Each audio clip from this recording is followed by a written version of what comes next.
आज की कहानी है धैर्य की शक्ति, एक बुद्धिमान वृद्ध की प्रेरक कहानी। एक छोटे से गांव में सभी लोग अपनी समस्याओं का समाधान ढूंढने के लिए एक बुजुर्ग के पास आते थे। वह बुजुर्ग अपने धैर्य और समझदारी के लिए पूरे गांव में प्रसिद्ध था। एक दिन गांव के कुछ लोग उस वृद्ध के पास आए और उनसे बोले, हमारी फसल अच्छी नहीं हो रही है, अब हमें क्या करना चाहिए? बुजुर्ग ने धैर्यपूर्वक उन्हें समझाया, तुम्हें धैर्य रखना होगा और सही समय का इंतजार करना होगा। जल्दबाजी से कुछ नहीं होगा। गांव वालों को उसकी बात कुछ अजीब लगी, लेकिन उन्होंने उसकी सलाह मान ली और धैर्य के साथ इंतजार करने लगे।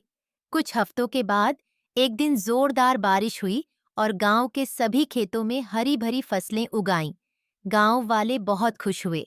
गांव के लोग फिर से उस बुजुर्ग के पास गए और बोले, आप सही थे, धैर्य रखने से हमारी समस्या का समाधान हो गया। वृद्ध ने हंसते हुए कहा, यही तो धैर्य की ताकत है। अगर तुम समय पर भरोसा रखोगे तो सब कुछ ठीक हो जाएगा। कुछ समय बाद गांव का एक व्यापारी बुजुर्ग के पास आया और चिंता में डूबा हुआ बोला, मुझे धैर्य नहीं है, मेरा व्यापार लगातार घाटे में जा रहा है। बुजुर्ग ने मुस्कुराते हुए व्यापारी को समझाया, धैर्य रखो, समय के साथ सब कुछ सुधर जाएगा। अभी परिस्थितियां खराब हैं, पर वे हमेशा ऐसी नहीं रहेंगी। कुछ महीनों बाद व्यापारी का व्यापार फिर से अच्छा चलने लगा। उसकी दुकानों में भीड़ लगी रहती थी और वह फिर से लाभ कमाने लगा। व्यापारी ने बुजुर्ग का धन्यवाद करते हुए कहा, आपकी सलाह ने मुझे बचा लिया। आपकी बातों से मुझे धैर्य रखना सीखने को मिला। बुजुर्ग ने उसे समझाया, जीवन में धैर्य से ही सब कुछ संभव है। जल्दबाजी करने से केवल नुकसान ही होता है। एक दिन गांव के बच्चे खेलते खेलते आपस में झगड़ने लगे। कोई अपनी बारी का इंतजार नहीं करना चाहता था। वृद्ध ने उन बच्चों को अपने पास बुलाया और कहा, धैर्य रखो, एक दूसरे को समझो। अगर तुम एक दूसरे का सम्मान करोगे तो तुम सब खुशी से खेल पाओगे। बच्चों ने उनकी बात मानी और आपस में शांतिपूर्ण तरीके से खेलने लगे। उनका झगड़ा समाप्त हो गया और वे फिर से हंसी खुशी खेलने लगे।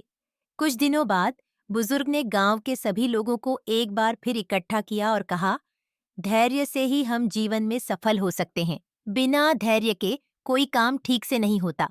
गांव के लोग उनकी बातों से बहुत प्रभावित हुए और बोले, धैर्य ही सच्चा ज्ञान है। आपने हमें जो सिखाया है, हम उसे जीवन भर याद रखेंगे। अब गांव के लोग हर समस्या का सामना धैर्यपूर्वक करते थे।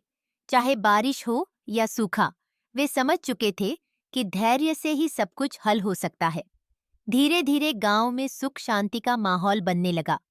लोग एक दूसरे के साथ मिलकर काम करते थे और धैर्य से हर स्थिति का सामना करते थे।